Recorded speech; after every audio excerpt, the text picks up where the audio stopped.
Welcome to the Seeds of Synergy podcast. For those of you that don't know me, my name is Patrick, and whether you're tuning in from a busy city or a quiet morning walk, I am privileged to be sharing this time with you.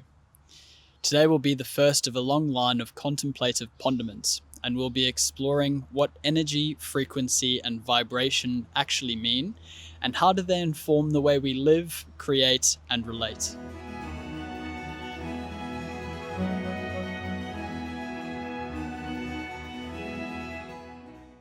Nikola Tesla famously once said, "If you want to find the secrets of the universe, think of everything in terms of energy, frequency, and vibration." And in this episode, we'll unpack that quote, not as a mystical platitude, but as a provable framework. We'll examine electromagnetic fields, quantum behavior, neurological rhythms, and the sacred act of attention. Most importantly, we'll explore how tuning our inner ecology changes everything in our outer world. So let's start with some definitions. Energy is the capacity to do work or cause change. Scientifically, it exists in various forms such as kinetic, gravitational, thermal, electrical, chemical, and nuclear. The food we eat is converted into biochemical energy that our body then uses to fuel cellular activity. Frequency. This is the rate at which a vibration or wave repeats over time and is measured in hertz. For example, brain waves operate at different frequencies. Alpha waves between 8 to 12 hertz dominate during relaxed and meditative states. Vibration. This is the rhythmic transfer of energy through matter and space. It describes the oscillatory motion of particles, waves, or systems. For example, the vocal cords that I'm expelling are vibrating to produce sound, and the atoms in your body constantly vibrate with thermal energy. So take a moment now and notice, what's the current rhythm of your body? Is it fast? Is it slow? That too is a vibration. From a young age, we're taught that everything around us, solids, liquids, and gases, are made of atoms and molecules. And on a quantum level, these particles are not static. They're in a state of constant motion, vibrating at different frequencies based on their energy state. Add heat and a solid melts. Add pressure and a gas compresses. Add any form of energy, and you're not creating something new. You're raising the energy of that system, and the result is transformation. And this ties into a deeper principle of classical physics, which is the law of conservation of energy, which asserts that energy cannot be created or destroyed, only transferred or transformed from one state to another. Further to this, everything is energy. Even this podcast right now is an energy exchange. The voice you're hearing travels from my vocal cords through this microphone as electrical signals through circuits into a recording device. It's then uploaded, stored, and streamed through another network, eventually reaching your ears through a speaker, a headphone, or a phone. That whole process is a chain of energy transfer from kinetic to electrical to digital and then to acoustic. But it's so much more than just sound. The frequency and tone with which I speak might align with some people, and it might not with others. That's vibration in action. Some wavelengths align and others repel. And that's why speaking in your most authentic tone matters. People don't just hear what you say, they feel how you say it. Your voice carries your intention. It's vibrational. And the way someone receives it, that's the exchange.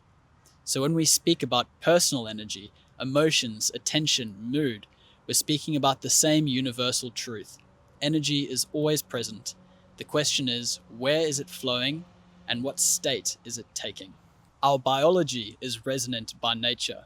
Our heartbeat pulses around 1 hertz. Our brain oscillates from delta waves around 0.5 to 4 hertz during deep sleep, to gamma rays around 30 hertz to 100 hertz during periods of intense focus. Your emotions produce vibrations in your nervous system, and these affect and are affected by others. Water is also central here. Our bodies are over 70% water, which acts as a conductor of bioelectrical signals. Research by Dr. Gerald Pollack suggests that water inside our cells form a 4th phase, exclusion zone water that stores energy and aids intracellular communication.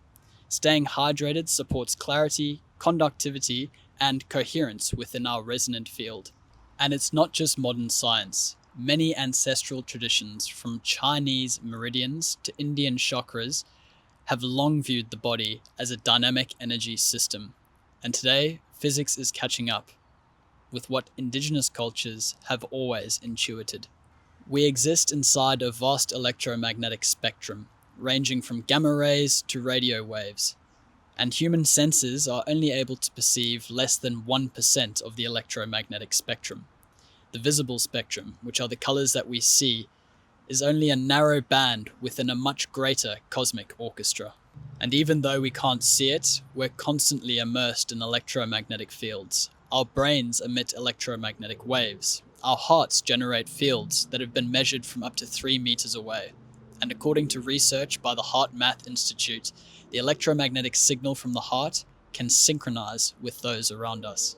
We're constantly in energetic conversation, even when we're silent. This is the essence of relational resonance, subtle fields influencing each other through presence and perception.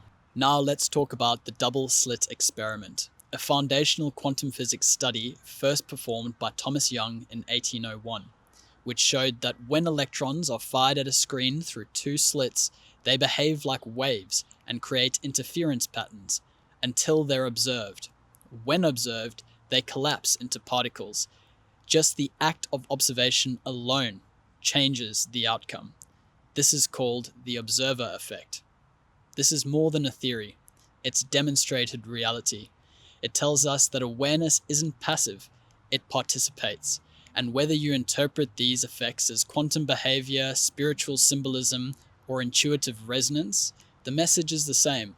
We shape reality through attention and intention. This is where attention becomes a spiritual and scientific act. Where your attention goes, energy flows. I reflect on my own journey and how my attention, especially recently, is constantly shifting from thing to thing. And I think that's actually a big factor of the world we live in today. Everything is designed to compete for your attention. Time on social media, endless scrolling, news, ads. Entire industries are built around capturing and holding our attention. That's energy exchange, but not always a conscious one. Big tech platforms and corporations have figured out our attention is currency. The more time we spend absorbing their content, the more energy flows in their direction, literally and economically. So the question becomes, who are we giving our energy to, and are we choosing it or being chosen? And I'm not saying to delete social media or to disconnect entirely, just to become more intentional with where your attention flows. If your focus is scattered, so too is your influence. When you bring your attention back to the breath, back to the body, back to the present, you collapse waves of possibility into clarity and coherence. Your presence becomes a tuning fork. Let's try something together. Take a moment to notice where your attention is currently at, on your body, on a sound, on a thought. Now gently guide it back to your breath. Don't change it, just feel it. By doing this, you're shifting the waveform of your experience, collapsing possibility into presence. What changes when you simply observe? Einstein's theory of relativity teaches that space and time aren't fixed. They stretch and bend depending on motion and gravity. Emotionally, it's the same. When you're calm, time feels slower. When you're stressed or anxious, it compresses. Einstein once explained relativity in a simple way. When you sit with a pretty girl for an hour, it feels like a minute. When you sit on a hot stove for a minute, it feels like an hour. That is relativity. The internal shifts the external. Your emotional frequency shapes your perception, decisions, and relationships. Emotions are not just a psychological state. They are energetic signals. The word emotion comes from the Latin emovere, meaning to move out. Emotions are energy in motion, shaping our body and the field around us. Research shows that elevated emotions like love, gratitude, and joy generate coherent heart rhythms, creating harmony between the heart and brain. These states enhance clarity, resilience, and physical health. By contrast, emotions like fear, anger, and shame create incoherent rhythms, reduce immune response, and cloud decision making. According to Dr. David Hawkins, emotions fall along a vibrational scale, with love and joy near the top, and guilt, fear, and shame along the bottom. While exact frequencies are speculative and symbolic only, the effect is very real. And you'll often hear people say that I'm feeling very high frequency at the moment, which would be in a state of love, joy, or gratitude. And conversely, you know when you're feeling low frequency emotions like fear, guilt, or shame. Higher vibrational emotions expand our awareness and stabilize our internal field. Lower ones constrict our thinking and ripple chaos outward. Think of the energetic difference between a conversation rooted in anxiety and one grounded in calm presence. This is energy exchange. Every interaction is a form of exchange: attention, emotion, and intention. What you give energetically, you shape energetically. This ripple effect is amplified through the mirror neurons, specialized brain cells that fire not only when we act, but when we observe someone else acting. This is the biological root of empathy and emotional resonance. In essence, your internal frequency can tune the nervous systems of those around you. A calm, grounded presence doesn't just benefit you, it has the potential to regulate another person's stress response. Your state carries influence. Your coherence becomes a quiet transmission of peace. So, how do we reconnect with our natural frequency, our default state of resonance? Everyone has one. It might emerge when you're gaming, surfing, dancing, drawing, fishing. Whatever it is that you're doing that immerses you so fully, time disappears. And that's what we call flow state, when your nervous system, breath, focus, and intention synchronizes into one coherent rhythm. You lose track of time because you're no longer resisting it. You're in tune.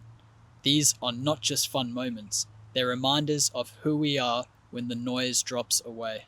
I believe this state of deep focus and effortless action is our natural setting, when we're aligned, grounded, and resonating with what we're doing. Now let's explore some of the foundational energy sources. Sunlight. This is our biological charger. Exposure to sunlight, especially morning sunlight, triggers serotonin production, which boosts mood and sets our circadian rhythm for the day. It also facilitates vitamin D synthesis, critical for immune function and cellular health. A 2019 study in Scientific Reports found that daily sunlight exposure improves cognitive function and sleep regulation. The sun has been burning since life first began on Earth.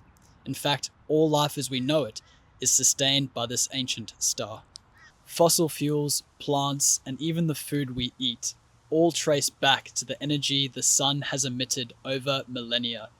Every joule we consume ultimately originates from the solar radiation stored in some form or another. So when we step into sunlight, we're not just absorbing vitamin D or setting a circadian rhythm, we're directly tapping into the oldest form of energy exchange there is.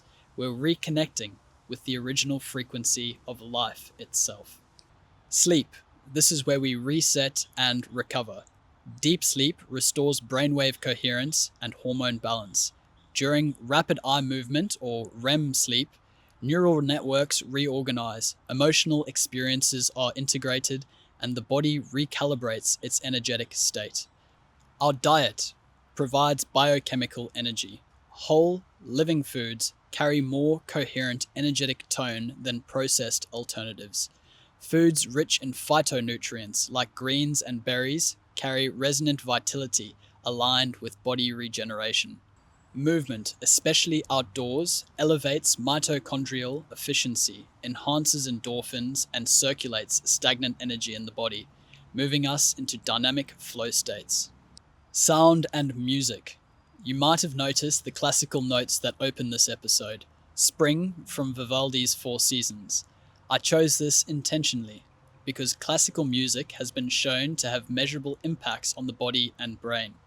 A 2018 study found that classical compositions, particularly from the Baroque and early classical periods, can stimulate neurogenesis and cellular regeneration by lowering cortisol levels and enhancing parasympathetic nervous activity. This is vibration in action, sound frequencies shifting biological states. Each of these anchors helps raise and stabilize your internal signal, what you carry into conversations, decisions, and environments. They aren't just wellness tools, they're technologies of self-tuning. When practiced regularly, they raise the signal of your internal field and ripple outward into your external surroundings. Before we dive into practices, I want to reflect on something that lives upstream of actions: thoughts. Every structure we see, every word we speak, every system we build, it all began as a thought in someone's mind, a frequency, a pattern in the mind that, when repeated, became manifest in our reality. And so much of how we move through life depends on the quality of those thoughts. What we're thinking, consciously or unconsciously, becomes the seed we plant in the garden of our mind. But a seed doesn't grow in isolation. It needs soil. And if that soil, our mental and emotional landscape, is stressed, depleted, or flooded with fear, self-doubt, or urgency, even the best intentions struggle to take root. This isn't a call to avoid these feelings. Quite the opposite. Emotions like fear, sadness, and anxiety are all part of being alive. But there's a difference between feeling something and feeding into it. Thought and emotion are both energy. High frequency states like love, joy, and appreciation tend to expand us, and lower ones contract us. Neither is wrong, they're both just signals. And just like we wake up with a physical energy reserve, we also have a mental and emotional one. Some days you feel sharp and charged, other days foggy or flat. That reserve is shaped by what we've been thinking, what we've been feeling, and how we've been sleeping, eating, and moving. This is why tuning your field matters, because manifestation, bringing ideas into reality, isn't just a mystical process. It's an energetic transfer from the unseen to the seen, from thought to action to form. When your energy is coherent, aligned, and grounded, what you imagine begins to materialize with momentum and clarity. Cultivating inner alignment isn't abstract, it's practical. And here are 4 practices that you can try to tune your field. Box breathing. Inhale for 4 seconds, hold for 4 seconds, exhale for 4 seconds, and hold for 4 seconds. Do this for 2 minutes and notice the difference. This technique is widely used by US Navy SEALs and supported by research in frontiers psychology, showing that slow, controlled breathing enhances heart rate variability, reduces stress, and improves cognitive clarity under pressure. Heart coherence. Bring to mind someone you appreciate. Feel gratitude. Breathe slowly through the heart space. This syncs your brain and heart rhythms. And studies from institutes have shown that gratitude-focused meditation fosters coherence between the brain and the heart. Similarly, EEG scans of Tibetan monks meditating on loving kindness and gratitude have revealed elevated alpha wave activity associated with emotional balance and relaxed awareness. Grounding. Walk barefoot on earth. Studies have shown that grounding can reduce inflammation and stabilize circadian rhythms by syncing with Earth's natural frequency, approximately 7.83 Hz. Stillness. Now, this is probably one of the most important ones, especially considering how busy the world is these days.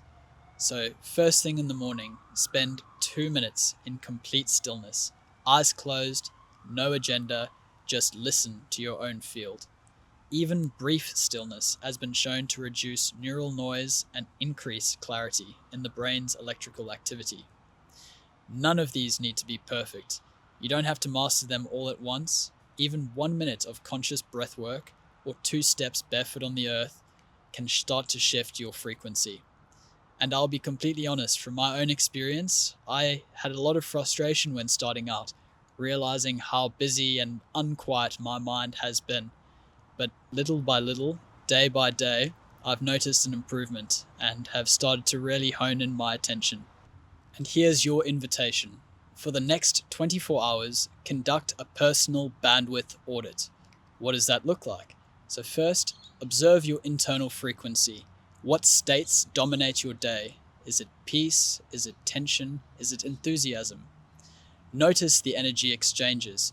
When did you feel uplifted? When did you feel drained? And what influenced your field? Get sunlight, move, breathe, eat consciously, sleep intentionally, drink water, and listen to music that nourishes you. If you felt so inclined, please share your reflections with the hashtag Seeds of Synergy. This isn't performance, it's participation, and everyone's on their own journey. I'd love to hear from you. What practices are helping you achieve resonance and reclaim your attention? Tag me or send a voice note through to any of our sites or social medias down in the links below. And remember that your experience is a seed too.